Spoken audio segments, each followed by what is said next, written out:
Mateo capítulo 10.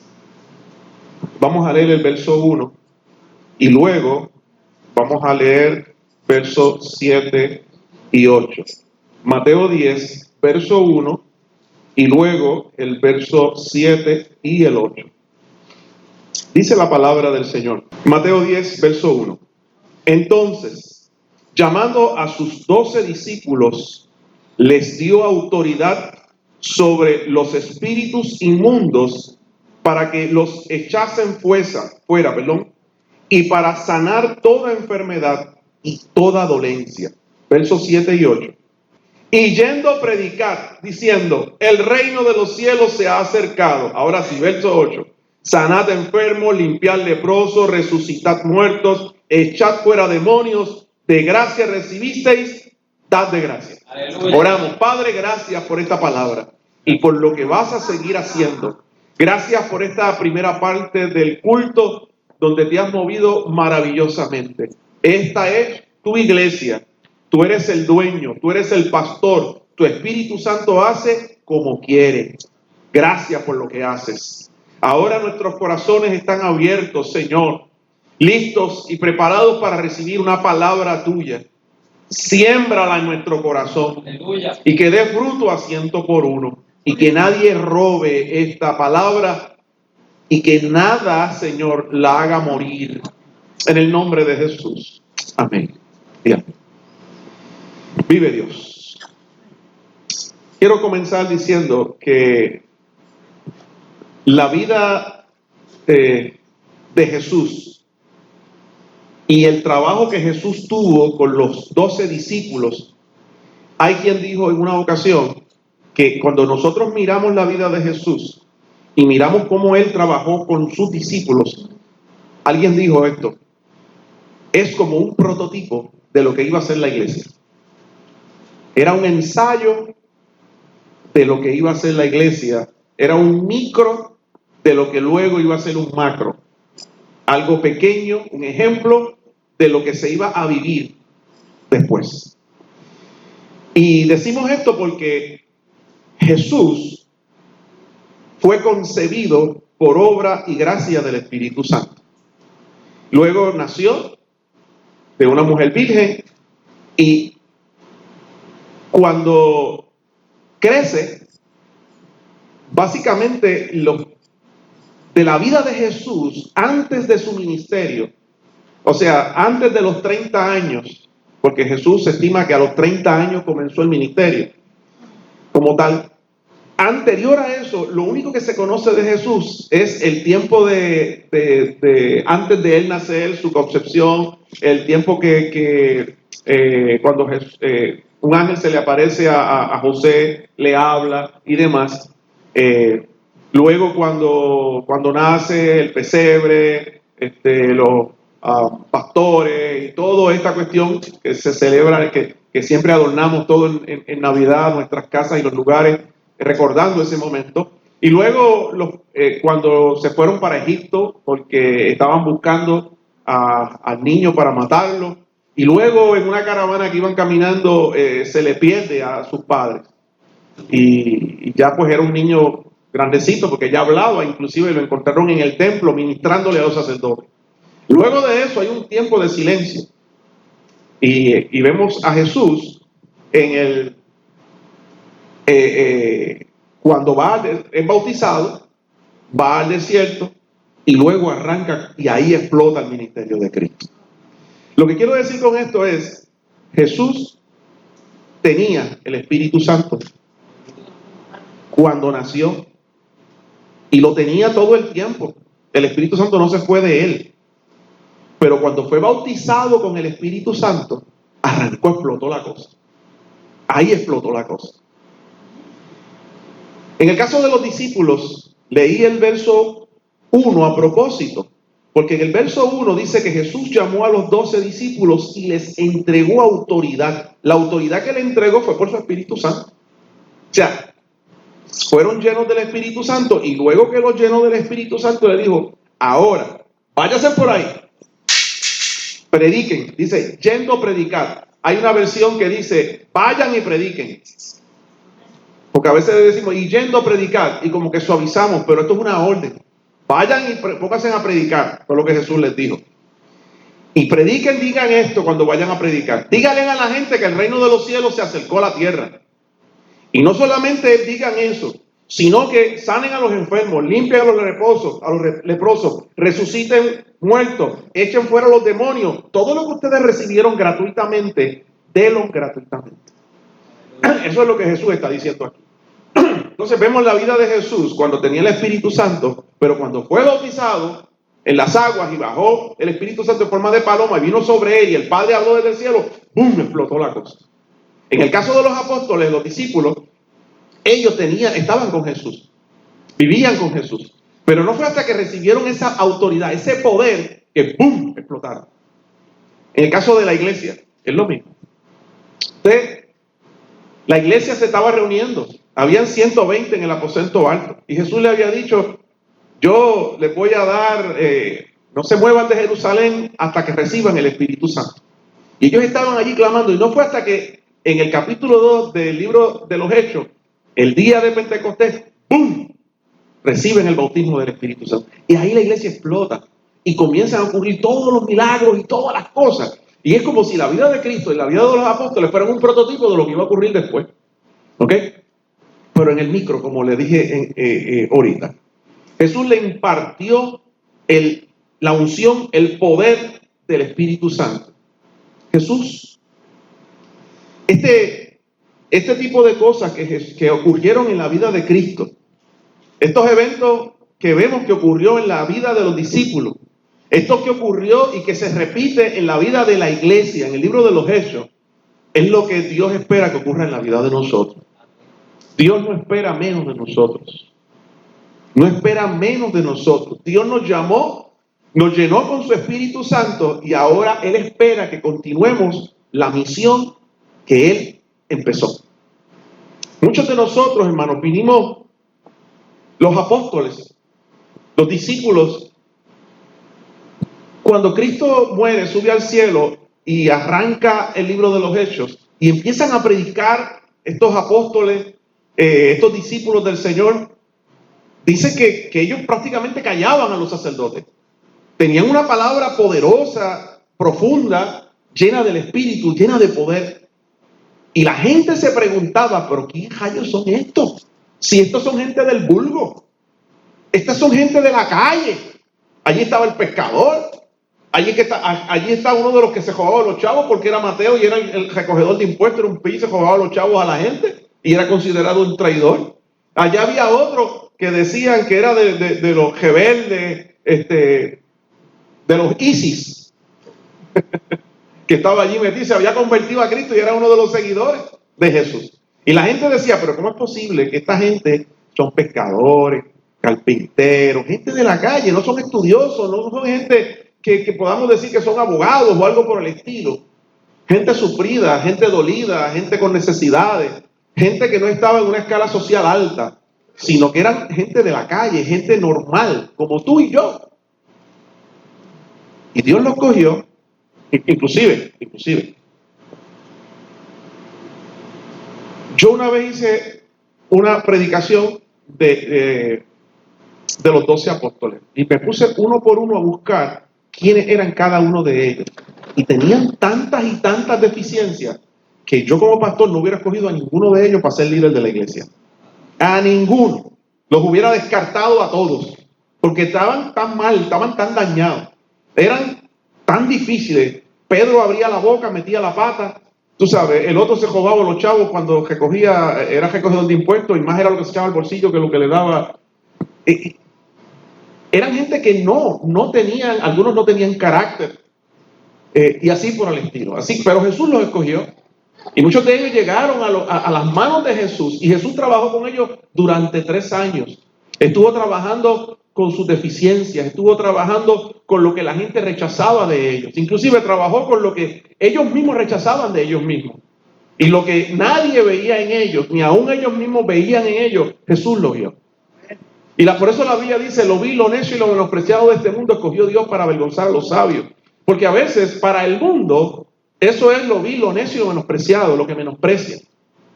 Pero Dios lo escoge como un tesoro precioso. Y Dios sana tus heridas, Dios cambia tu situación.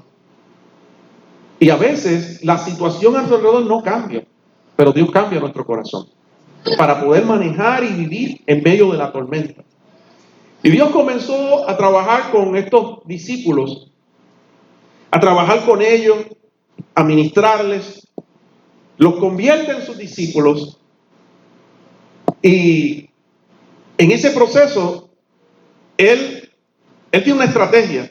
Y se dice, los grandes estudiosos y líderes y estrategas, dicen que el ejemplo de Jesús, el modelo de liderazgo de Jesús es el más apropiado. Jesús cogió a sus discípulos, trabajó con sus necesidades, con sus vidas, se los llevó con Él, y mientras Jesús sanaba, mientras Jesús predicaba, le estaba modelando a ellos. Le estaba diciendo, mira, así es que se hace.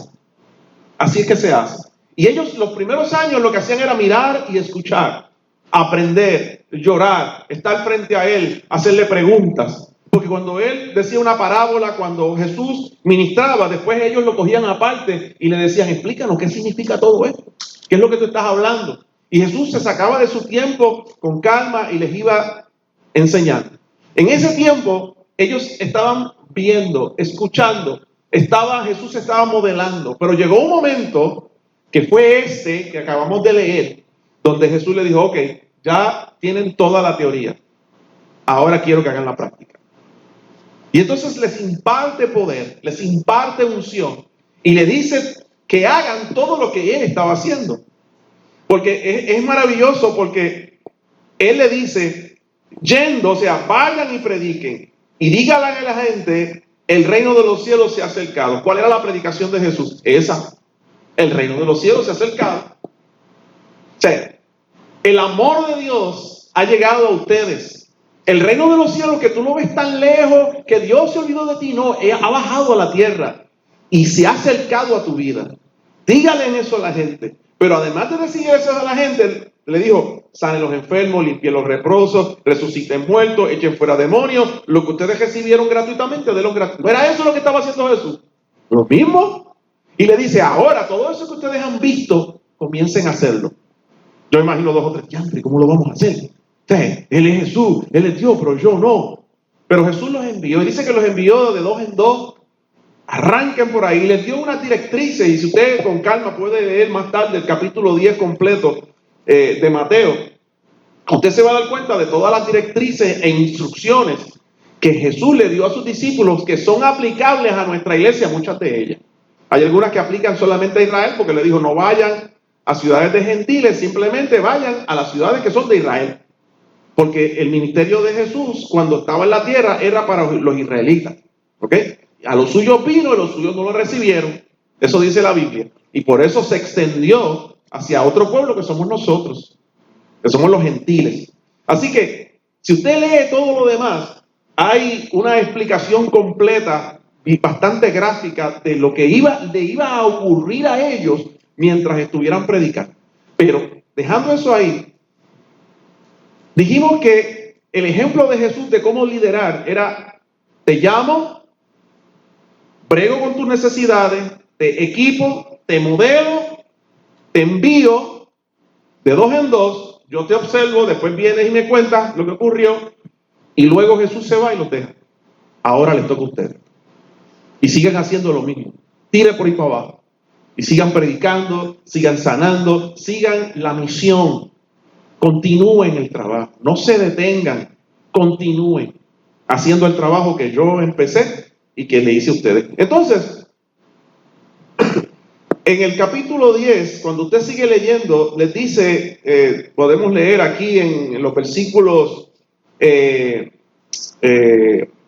9, por ejemplo, en adelante, donde dice, no lleven dinero, no lleven bastón, no lleven 2 mudas de ropa, tírense por ahí para abajo, y donde los reciban, quédense en esa casa, bendigan esa casa. Dice, no se preocupen por la comida, no se preocupen por sus necesidades, porque el que trabaja para el Señor es digno de que lo sustenten y que lo ayuden, y Dios va a proveer para sus necesidades. Así que ellos creyeron eso. Entonces, luego de eso, le sigue diciendo, Por ejemplo, en el versículo 16 en adelante les dice que yo los estoy enviando a ustedes como ovejas en medio de lobos. Y van a tener problemas, que algunos de ustedes los van a meter en la cárcel. Entonces, me está dando esas instrucciones. Voy a salir solo. Hasta ahora he estado con él, ahora me manda sin él y me dicen que te van a meter preso. Imagínense que a usted se le entregue un ministerio y le diga, hermano, vayan a predicar a tal caserío, pero acuérdense que allí le van a rajar la cabeza. La policía se va a meter, los va a llevar a todos presos y le va a caer a macanazo a todos ustedes. ¿Cuántos vamos? Eso es este próximo jueves. ¿Cuántos vamos? Todo el mundo hace así. No, pensándolo bien, yo tengo que hacer tal cosa, ese día tengo que trabajar. Jesús le está dando esas directrices, le está diciendo, van a predicar, van a llevar este evangelio, van a sanar enfermos, pero los van a meter presos. Los van a llevar a la cárcel. Y no solo eso, tu mamá y tu papá se van a ir en contra tuya, ahí lo dice. Tu familia, los más cercanos, se van a poner en tu contra. El padre contra el hijo contra el padre. Todo eso va a empezar a ocurrir. Dice, las cosas se van a poner feas, pero cuando los metan presos y estén allí frente al juez, no se preocupen por lo que ustedes vayan a decir, no se preocupen. No tienen que estudiar leyes, no tienen que buscarse un abogado. Porque en ese momento el Espíritu Santo le va a poner en el corazón lo que usted tiene para decir. Y no solo eso, denle gloria a Dios, porque ese es el momento en que usted le va a testificar al juez, al policía que le metió el macanazo. Eso es lo que él está diciendo a la gente, a los discípulos ahí. Y los discípulos emocionados, ¡ah, qué brutal! ¡Bajar la cabeza, no vaya al preso! ¡Qué brutal, qué tremendo! No, yo creo que estarían asustados. Yo estaría asustado. Yo diría, ¿no habrá otro maestro por ahí? Hay que seguir. Y esto ocurrió. Estas son las directrices, las instrucciones, los detalles que Jesús les está diciendo.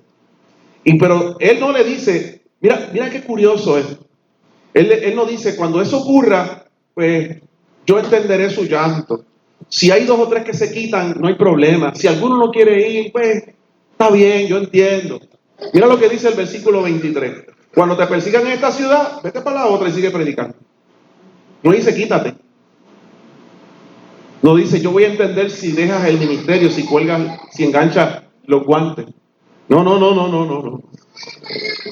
Porque de cierto os digo que no acabaréis de recorrer todas las ciudades de Israel antes que el Hijo del Hombre venga. Y dice, el discípulo no es mayor que su maestro, ni el siervo mayor que su señor. Bástale al discípulo ser como su maestro y al siervo como su señor. Si al padre de familia llamaron Belzebú, ¿cuánto más a ustedes, a los hijos de la casa? En otras palabras, si a mí me han hecho mal, a ustedes también le van a hacer mal. Pero sigan predicando, no hay problema. Y los hermanos así, ¡ah, qué brutal, qué tremendo! Me van a perseguir. Él no dijo en ningún momento, no te quites. Mira lo que él dijo en el versículo 28, capítulo 10 de Mateo.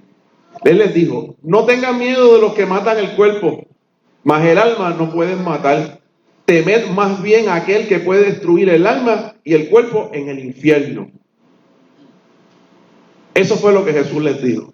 No tengan miedo del que te pueda quitar la vida. No tengan miedo del guardia. No tengan miedo del dueño del punto que te puede meter un tiro si estás predicando en ella. No, a ese no le queda meter. A quien tiene que tenerle miedo es a Dios, que es el que tiene en sus manos tu futuro. A ese es el que tiene que tener miedo. Y hacer lo que Él te manda hacer. Ahí es que tenemos que tener centrada nuestra mirada. Gloria a Dios para siempre. Qué bueno es el Señor. ¿Cuántos dicen amén? Amén. ¿Cuántos lo van a hacer? Amén. Como 3. Hermano, las últimas palabras de Jesús están en Mateo 28, 18. Mateo 28, 18. Yo no sé si usted lo ha visto en alguna película o usted lo ha vivido con alguien, pero cuando una persona está a punto de morir, cuando una persona sabe que ya le queda poco tiempo, normalmente dice las palabras más importantes de su vida. Dice lo trascendental. Y Jesús ya había muerto y había resucitado, pero estaba a punto de subir al cielo. y estaba viendo por última vez, físicamente, los discípulos viendo a Jesús por última vez. Eran las últimas palabras de Jesús antes de subir al cielo. O sea, que tenemos que coger estas palabras como probablemente las palabras más importantes de la vida de Jesús. Porque Él fue lo último que Él dijo. Dice la Biblia en Mateo 28, del 18 al 20. Esto fue lo último y se acabó el libro. Jesús se acercó y les habló diciendo: toda potestad me es dada en el cielo y en la tierra. Por tanto, y vuelve a decir lo mismo. Vayan y haced discípulos a todas las naciones, bautizándolos en el nombre del Padre, del Hijo y del Espíritu Santo, enseñándoles que guarden todas las cosas que os he mandado. Y he aquí, yo estoy con vosotros todos los días, hasta el fin del mundo. Amén. Y se acabó el libro. Se acabó el libro de Mateo. Fueron las últimas palabras de Jesús. Entonces, si son las últimas palabras de Jesús antes de partir al cielo, deberíamos considerar que son las palabras más importantes de Jesús. Las últimas palabras de Cristo fueron: vete y predica. En otras palabras, es como si Jesús le dijera, mi trabajo. Los reunió a todos los discípulos y les dijo, en otras palabras, y parafraseo: mi trabajo ha sido en vano si ustedes no predican, si ustedes no hacen discípulos, si ustedes no se multiplican. Porque si los discípulos no hubieran predicado, si los discípulos no hubieran hecho discípulos, si los discípulos no se hubieran multiplicado, todo murió cuando Cristo murió. Y hasta ahí llegó el cristianismo y se murió. Pero ellos obedecieron y ellos predicaron y ellos evangelizaron y ellos hicieron discípulos y ellos se multiplicaron hasta que llegó a la vida de usted y a la vida mía. Todo hubiera sido en vano si ellos se hubiera ido cada cual para su casa, si no le hubieran hablado a nadie, si no hubieran ministrado. Hasta ahí Cristo hubiera sido un profeta más, y allí se acabó todo. Por eso Jesús les dijo: asegúrese de que todo esto que yo he estado haciendo por estos 3 años con ustedes, páselo a otros. Repitan la historia, continúen el trabajo. Les encargo esto. Para esto vine a la tierra. Ustedes no son los únicos que necesitan esto. El mundo entero lo necesita. Tienen que ir, tienen que predicar. Por favor, háganlo. Esas fueron las últimas palabras de Jesús. Y les dijo: y aunque no me vean, yo voy a estar con ustedes hasta el fin del mundo. Aleluya. Yo estaré allí, yo les voy a apoyar. Y inclusive antes de eso, en el libro de Juan es bien claro, donde dice: yo no los voy a dejar solos. Yo les voy a dejar el Espíritu Santo, el Consolador, el cual el Padre va a enviar en nombre mío. Allí, para que esté con ustedes. Y ese Espíritu Santo le va a recordar las cosas que yo les he hablado. Y eso lo vemos bien claro en el libro de los Hechos, cuando el Espíritu Santo está trabajando y la gente predicando y ministrando y los milagros continúan y la gente se sigue convirtiendo a Cristo. Pero es bien importante, hermano, que nosotros entendamos eso. Entonces sucede que en el libro de los Hechos, en el capítulo 1, versículo 8, Jesús les da una promesa y le dice: no se vayan de Jerusalén, quédense en Jerusalén hasta que, dice, hasta que. No es que se queden toda la vida allí. Quédense allí hasta que reciban el bautismo, el Espíritu Santo. Entonces recibiréis poder, y leed bien claro, y me seréis testigos en Jerusalén, en Samaria, en Judea y hasta lo último de la tierra. Entonces en el capítulo 2 del libro de los Hechos reciben esa promesa, se cumple la promesa de Cristo. Y ellos son bautizados y dice que hubo un viento recio y se le aparecieron lenguas repartidas a cada uno sobre la cabeza y fueron bautizados con el Espíritu Santo y hablaron nuevas lenguas y allí se fueron salpa afuera y empezaron a predicar y evangelizar y la gente decía: ¿están borrachos? No, no estamos borrachos, estamos llenos del Espíritu Santo. ¡Wow! Y a predicar se ha dicho. Y ahí Pedro se levanta y tira una predicación y se convierte en unos cuantos miles. Y explota la bomba. Y de momento empiezan ellos a ministrar. Y la iglesia comienza a multiplicarse. Y la gente comienza a convertirse a Cristo. Y los enfermos son sanados en las calles. Y los demonios empiezan a irse. Y todo el mundo, ¡guau! Tremendo, tremendo. Y la gente, dice la Biblia, que la emoción era tan grande y venía tanta gente pobre que los más ricos vendían sus casas y traían el precio de lo vendido, se repartía entre todos y no había ningún necesitado entre ellos.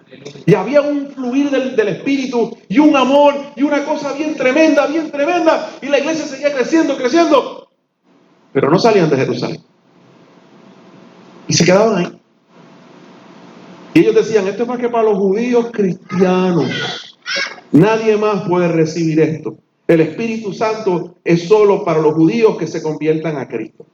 Todo iba muy bien, pero empezaron a engordar espiritualmente. Y una persona que engorda mucho, se le tapan las venas, tiene problemas de colesterol y se puede morir uno. Y espiritualmente pasa lo mismo. Hay gente que sabe mucho, pero no hace nada. ¿Y de qué vale el conocimiento si no lo compartes, si no haces algo? Y entonces esto le pasa a la iglesia donde se quedaron allí. Y la Biblia dice, en la promesa de Cristo, decía en Hechos 1:8, cuando recibas el poder del Espíritu Santo me vas a hacer testigo en Jerusalén, en Judea, en Samaria y por ahí para abajo. Pero ellos se quedaron en Jerusalén. Y bien contentos y comiendo brazos gitanos y tomando leche. Y ¡wow! ¡Brutal! ¡Esto está tremendo! En Jerusalén, en la casa, en la iglesia. Es como venir al Señor, convertirse, estar aquí en la iglesia. Dios trabajó contigo, Dios te enseñó, viste cómo se hacen las cosas, tienes toda la teoría, recibiste el poder del Espíritu Santo, pero te quedaste en las cuatro paredes y no haces nada. Y te gozas y ¡guau! ¡Tremendo! Eso está en el culto brutal. Y tú estás, estoy aprendiendo tanto. Llevas 20 años aprendiendo. Y lo único que haces es eso, aprender. Nada más. Engordar, engordar, engordar, engordar. Y Jesús le dice, vayan a predicar. De gracia recibiste, dad de gracia. Díganle a la gente lo que tú encontraste. Salgan a las calles, evangelicen, díganle que el reino de los cielos se ha acercado, sanen a los enfermos, reprendan a los demonios, hagan trabajo de evangelista, metan mano. Si hay alguien que come mucho en casa, es mi hijo Wilito. Es una bestia. Come como una, más que los troces tienen 16 cilindros, los cilanes, yo no sé. Dicen que jala más que un 8, pero él jala más que un 16. Come, pero todo eso se va. Porque él corre, hace ejercicio, alza pesa, hace cosas que yo digo, yo no sé cómo lo hace. Entonces todo lo que se mete al cuerpo sale otra vez. Se convierte en ejercicio, quema calorías. Y no, si yo me comiera lo que él come, yo estaría... Pero él no, porque él lo quema. Y a veces sucede que nosotros en Cristo, la única forma de estar saludable, hermano, espiritualmente, es que recibir, pero dar y dar. Ejercitarse en el Señor, ejercitarse espiritualmente, dar lo que recibes.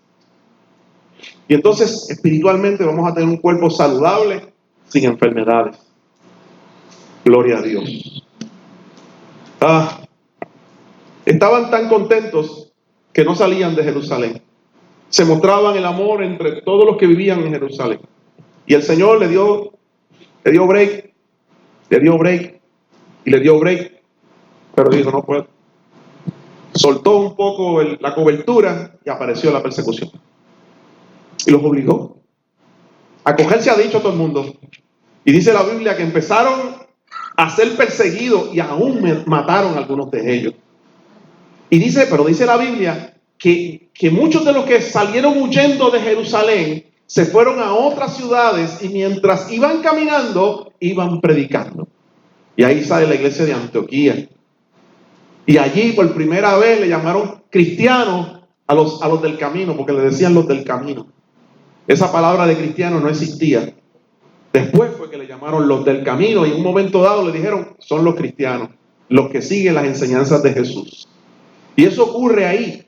Y el evangelio comienza a diseminarse por toda la tierra. La gente comienza a predicar.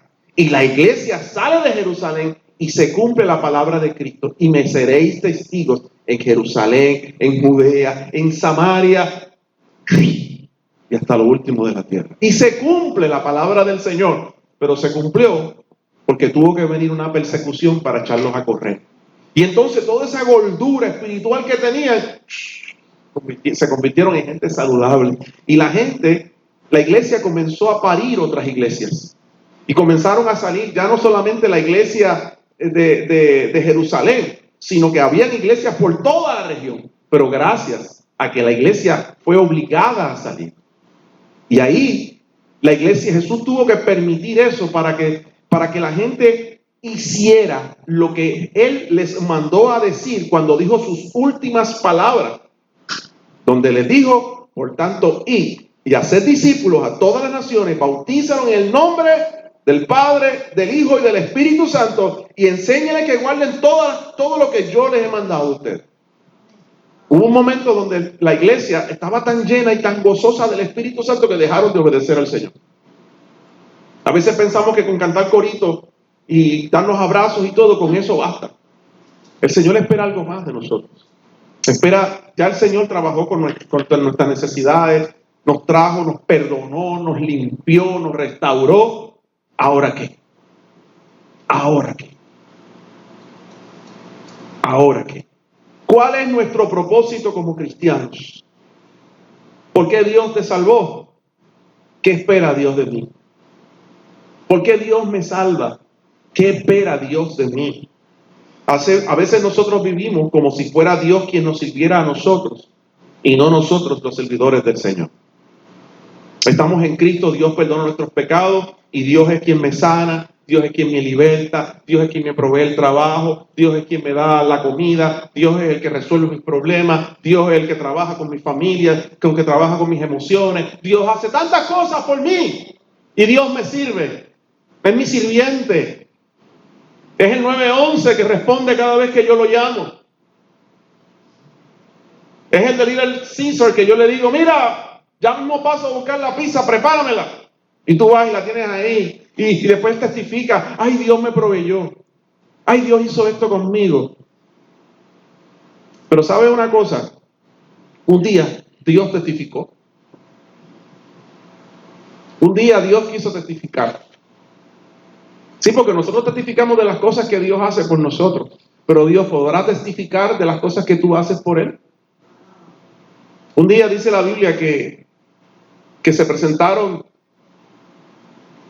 los ángeles delante del Señor y entre ellos estaba colado el diablo. Y el Dios le dice, diablito, ¿de dónde vienes? Eso está en el libro de Job, primeros capítulos del libro. Y él dice, pues vengo de jodear la tierra y andar por ella. Y el Señor se echa para atrás y hace así, y dice, ¿no has considerado, mi siervo Job, que no hay ninguno como él en la tierra? ¿Qué clase de siervo me gasto? ¿Podrá Dios decir lo mismo de nosotros? ¿Podrá el Señor echarse para atrás y decir, no hay ninguno como Jesús? Mira cómo él setea ahí la cámara. No hay ninguno como fulano o fulana que me obedece y que hace lo que yo le mandé a hacer.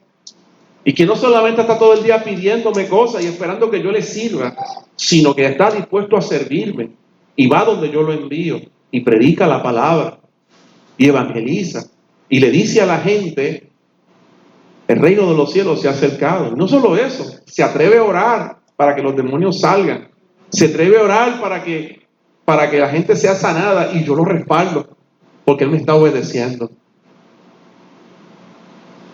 ¿Podrá el Señor pararse y testificar de ti? De las cosas que tú haces para Él. Porque nosotros yo quiero tener un testimonio que oré y Dios me sana. Es un servicio de Dios para ti, eso está tremendo. Dios hace eso. Pero ¿qué hacemos nosotros para Dios? ¿Quién le sirve a quién? ¿Quién le sirve a quién? ¿Es Dios quien me sirve a mí o soy yo el que le sirvo a Él? ¿Es Dios mi esclavo o soy yo el esclavo del Señor? ¿Quién está para quién? ¿Cuál es mi propósito? Vivimos pidiéndole cosas a Dios pero no le respondemos a Dios lo que nos pide. ¿Qué pide Dios? Y yendo, eso es lo que Dios pide. Vayan y prediquen diciendo, el reino de los cielos se ha acercado. Sanen los enfermos, limpien los leprosos, resuciten los muertos, echen fuera los demonios. Ya yo les di y se los di gratis. Eso que yo les di, páselo de gratis a otros. Eso es lo que dice en Mateo 10, versos 7 y verso 8. Jesús llamó a sus discípulos, los preparó y los envió. Dijimos ahorita la estrategia de liderazgo de Jesús. Te llama y en ese llamado te cubre, te enseña, te sana, te limpia, te quita las heridas, trabaja contigo. Luego de eso, te modela, ¿verdad? Tengo el orden aquí. Los preparó y luego los envía. Los sana, los equipa y los envía. ¿En qué etapa de ese proceso tú estás? ¿Estás en el proceso del llamado? ¿Estás en el proceso de preparación? ¿O estás en el proceso de que ya fuiste enviado? Si estás en el proceso de que Dios te está llamando, respóndele. Respóndele. He aquí, yo estoy a la puerta y llamo. Si alguno oye mi voz y abre la puerta, yo entraré a él y cenaré con él y él conmigo. Si estás en el proceso del llamado, abre esa puerta y deja que él entre, porque él quiere lo mejor para tu vida. Y no importa la situación que tú tengas, él va a trabajar contigo. Luego él te va a preparar, pero te va a enviar. Hay quien pueda decirme, yo estoy en el proceso de preparación. Llevas 20 años en el proceso de preparación. Por favor. Ni un doctor, ¿en cuánto tiempo es en el proceso de doctor? 4 años más. 4 años más. Pero algunos cristianos se pasan toda la vida en el proceso y nunca acaban de salir a predicar. Nunca le predican a nadie. Estoy en el proceso. Toda la vida en el proceso. Mire, no puede ser así. No puede ser que estemos toda la vida hasta que Cristo venga. Es que Dios está trabajando con mi vida. Dios está trabajando conmigo. Ya 20 años en ese tratamiento. Ni el cáncer. Un tratamiento demasiado largo. La voluntad de Dios es que prediques, es que hables, es que te ejercites, es que continuemos la misión de Jesús en la tierra. Somos el cuerpo de Cristo. Se supone que nosotros, la iglesia, hagamos lo mismo que Cristo hacía cuando estaba en la tierra. Que prediquemos el evangelio, que sea en tiempo y fuera de tiempo, que sanemos a los enfermos, que los demonios salgan huyendo en el nombre de Jesús, que hagamos obra de evangelista. Ese es el trabajo de Dios. Ese es el trabajo de la iglesia. Ese es el trabajo que nosotros tenemos que hacer. Gloria a Dios. Y aquellos que se atreven a hacerlo, hermano, ven los resultados. Ven los resultados. Pero déjame decirte que es probable que te metas preso. Es probable que el guardia te dé 4 macanazos. Es probable que tengas que terminar frente a un tribunal. Es probable que te ganes la enemistad de tu familia. Es probable que sí. Es probable que sí. Todo aquel que quiera vivir piadosamente recibirá persecución, dice la palabra del Señor. Y el Señor te dice, y cuando eso ocurra, no hay problema, yo voy a estar contigo. Y si te persiguen aquí, coge para el otro lado y predica allá, no hay problema. El Señor no te dice, ay bendito, ven acá que te voy. No, ya tú estás viejo para eso. Sacúdete y sigue caminando y predica. Vamos a hacer el trabajo del Señor. Yo sé que a veces necesitamos, sí, pero no puede ser que toda la vida estemos, es que estoy en el proceso. No puede ser. Porque ni aún Jesús con sus discípulos.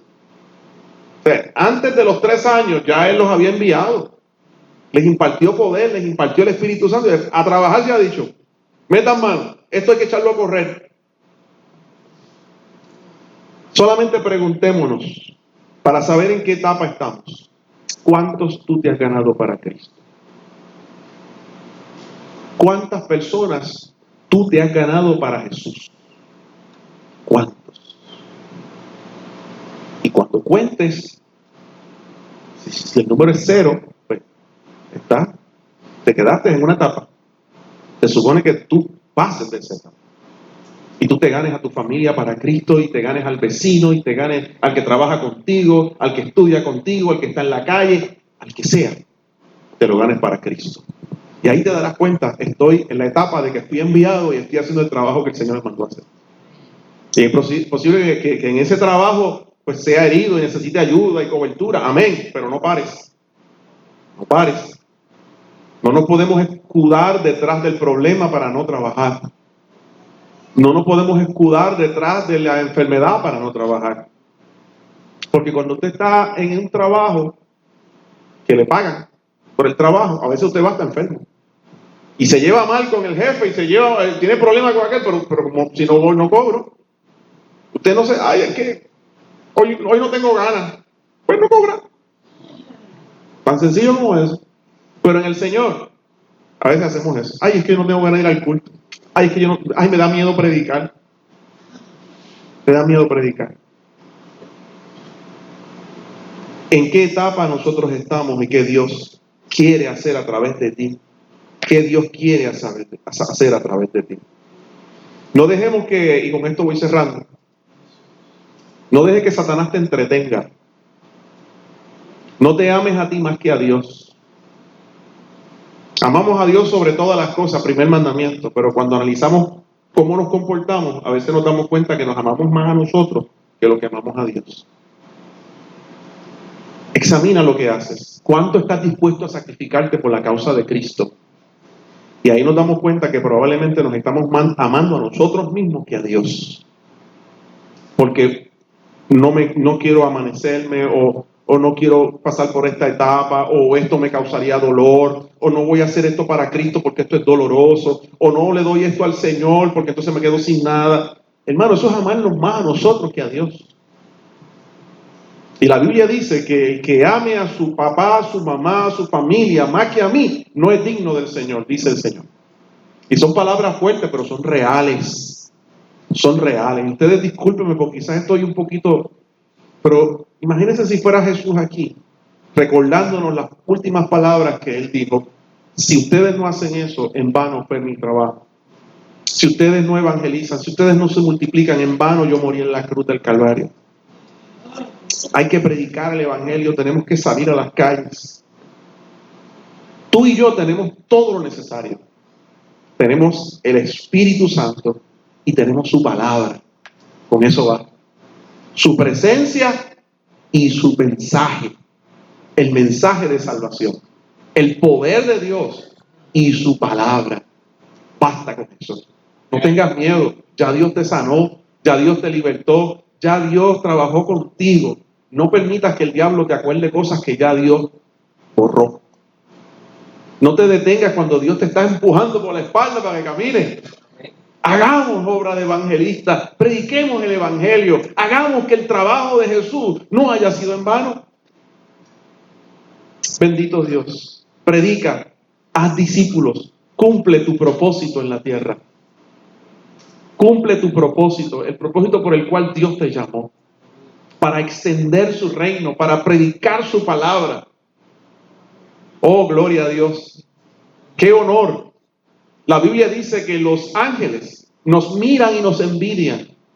Eso dice la Biblia. Tienen envidia de nosotros. Porque a nosotros se nos encargó esta palabra. Se nos encargó esta misión. Y ellos dicen, yo hubiera querido que se me encargara a mí, pero se le encargaron a estos flacos, débiles espirituales, que no creen muchas veces, que se quitan, y los ángeles con unas espadas en sus manos y locos por venir aquí a predicar y aparecerse a la gente, decirle, mira, Cristo te ama. Pero eso Dios nos lo delegó a nosotros. Es un honor ser embajadores de Dios en la tierra, interceder para que la gente conozca a Dios, para que se restaure esa comunión entre Dios y el ser humano. Tú tienes ese honor, yo tengo ese honor. Hermano, esto no es para cogerle miedo, esto es para sentirnos orgullosos, porque somos portadores de palabras de vida. El mundo está perdido y nosotros tenemos la luz para alumbrarle el camino. El mundo se pudre y nosotros somos la sal que evita que se pudra. ¡Wow! ¡Qué honor! ¡Qué bendición! No tiremos por el piso lo que Dios nos dio. Hagamos nuestro trabajo, nuestra misión, que Dios nos mire y pueda testificar. Esos catacumbas están brutales. Que el Señor diga eso. Esos hermanos predican la palabra.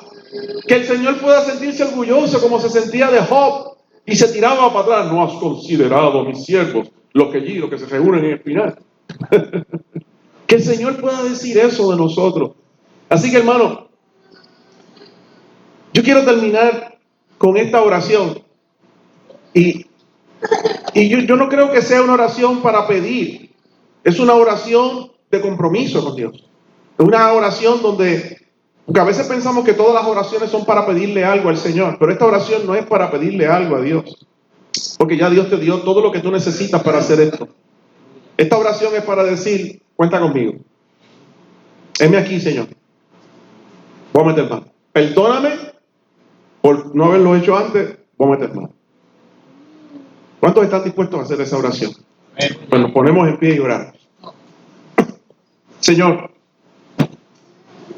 hoy, Señor, nos hemos percatado, nos hemos dado cuenta del honor, la responsabilidad que tú has, Señor, derramado, has puesto en nuestras manos, en nuestras vidas. Oh, Señor, perdónanos primeramente, porque muchos de nosotros no hemos predicado, Señor, a la altura, Señor, con la pasión que deberíamos haber predicado tu palabra. Señor, nos hemos cohibido muchas veces de hablarle a alguien acerca de ti. Nos hemos cohibido de invitar a nuestros familiares a la iglesia. Señor, oh Dios, perdónanos por eso. Pero hoy nos comprometemos delante de ti, Señor. Hoy venimos ante ti a decirte, Señor, oh Dios, cuenta con nosotros. Cuenta conmigo. Dile al Señor, cuenta conmigo, Dios. Cuenta conmigo, Señor. Yo voy a predicar tu palabra. Le voy a decir a la gente que tú los amas, que el reino de los cielos se ha acercado a ellos. Y los que estén enfermos, voy a orar para que tú los sanes. Y los que estén endemoniados, Señor, voy a orar para que sean libres en el nombre de Jesús de Nazaret. Oh Dios de los cielos. Y el que esté en necesidad, le voy a llevar tu provisión, mi Rey. Oh Señor, úsanos. Úsanos como cuerpo tuyo. Señor, cuando sea el momento de ir a la cárcel por tu causa, cuando sea el momento de estar frente a un tribunal, Señor, hablaremos en el nombre de Jesús. Danos palabra para hablar, llena del Espíritu Santo, para testificarle al juez, para testificarle al policía, para testificarle a mi jefe, para testificarle a mi maestro, para testificarle a mi mamá, a mi tío, a mi familia, que Cristo le ama. Señor, en el nombre de Jesús, la unción del Espíritu Santo sea sobre cada uno. Aquel que dijo hoy, heme aquí, Señor.